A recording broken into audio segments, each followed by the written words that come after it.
Merci beaucoup, Caroline, pour ces mots d'accueil et d'introduction pour finalement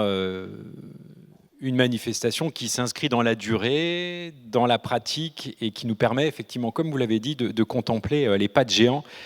qui sont les nôtres. Alors Caroline, vous avez utilisé un mot qui nous va bien, qui est celui de confiance. Mais j'aimerais peut-être le compléter avec son opposé qui est la défiance, tout simplement. Je pense que notre réaction humaine, c'est de redoubler de confiance dans un monde qui devient de plus en plus défiant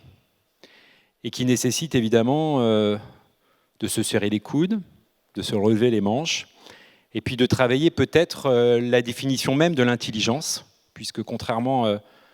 à ce qu'on pourrait imaginer, l'intelligence n'est pas la somme des connaissances, mais bien la capacité à s'adapter à un environnement dans lequel nous vivons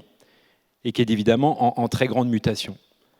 Aujourd'hui, ce n'est pas à des spécialistes comme vous, issus de nos collectivités locales, que nous avons finalement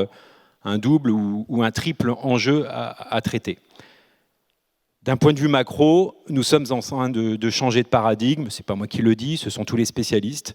Nous avons eu la chance de vivre et de naître dans un monde de paix. Et je pense que nos enfants auront sans doute à traiter un autre monde, celui où les guerres, les inimitiés sont évidemment renforcées par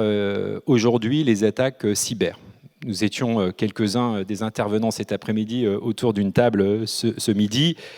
et de se dire que finalement, les frontières aujourd'hui sont quelque part un peu obsolètes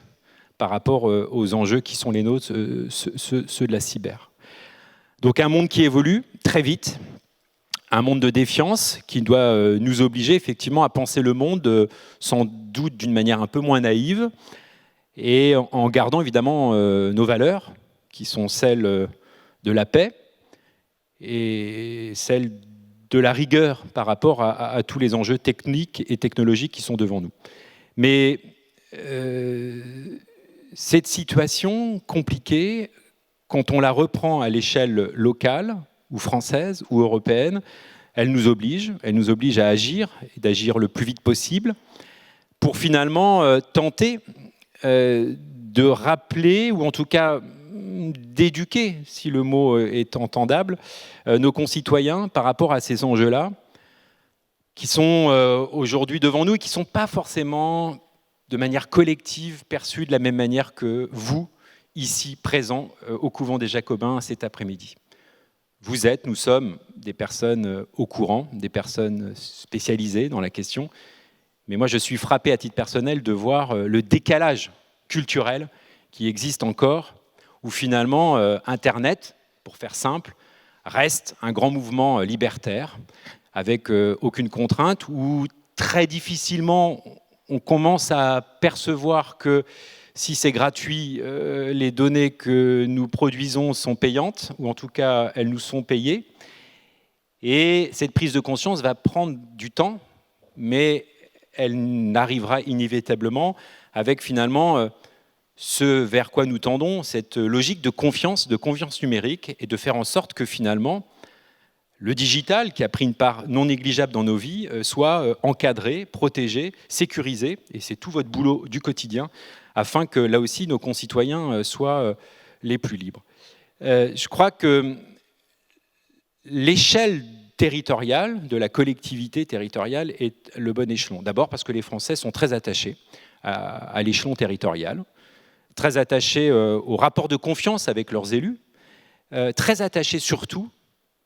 à la question du service public et du service public local. Et permettez-moi peut-être de faire une petite aparté bretonne, franco-française ou européenne, mais c'est peut-être ça aussi qu'il nous faut cultiver, y compris dans des sujets aussi technologiques que sont la cyber, parce que le service public, c'est finalement une spécificité française ou européenne. Si on s'arrête un instant et qu'on regarde finalement le monde à travers l'objet Internet et cet enjeu de cybercriminalité que nous avons à gérer au quotidien, finalement, vous avez un certain nombre de pays, plutôt à notre ouest, donc pas loin d'ici finalement, qui cultivent une approche assez classique, qui est de dire que la liberté, elle s'arrête globalement quand le marché prend le relais. Et ça donne les GAFAM. Vous avez, plutôt vers notre est, des pays qui considèrent que liberté, marché, n'a de sens que si c'est dirigé par l'État. Et donc, le marché peut être au service de l'État, tout en aliénant certaines libertés. Puis au milieu, il y a peut-être cette fameuse troisième voie dont on parle souvent, qui est bretonne, française ou européenne, qui est celle finalement qui cultive l'héritage du siècle des Lumières, tout en n'étant pas dupe de la situation du monde dans lequel on vit, qui finalement sait allier la philosophie hobbesienne, qui a pu dire un jour que l'homme était un loup pour l'homme, tout en cultivant la pensée de Rousseau, qui nous permettait d'avoir une approche civilisée de nos relations. Et c'est précisément cet axe qui me semble être utile à développer, parce qu'il allie tout simplement la liberté individuelle, tout en veillant à ce que finalement cette modernité, cette technologie nous permette d'assurer une forme de sécurité pour l'ensemble de nos concitoyens. Et précisément, ça ne partira que du local, ces sujets-là. Parce qu'on voit bien aussi que l'enjeu qui est monde donne une expérience, une expertise auprès de nos territoires. Et je sais que vous êtes finalement un petit peu les soutiers, les avant-gardistes de ces sujets, en déployant effectivement des technologies au sein de vos collectivités, au sein de vos entreprises, pour veiller à justement, précisément, permettre que nous puissions continuer de travailler dans une forme de liberté respectée, tout en étant vigilants sur la sauvegarde de ces libertés. Et c'est finalement à travers cet après-midi et toutes les expériences que nous allons pouvoir découvrir, effectivement, Caroline, de mesurer les pas, peut-être pas de géants, mais en tout cas les pas, qui nous permettent d'envisager sereinement et en confiance cet avenir. Et je voudrais conclure en disant que finalement ce mot « confiance », il est aussi intéressant pour ouvrir le sujet, parce qu'après la cybercriminalité ou défense, qui était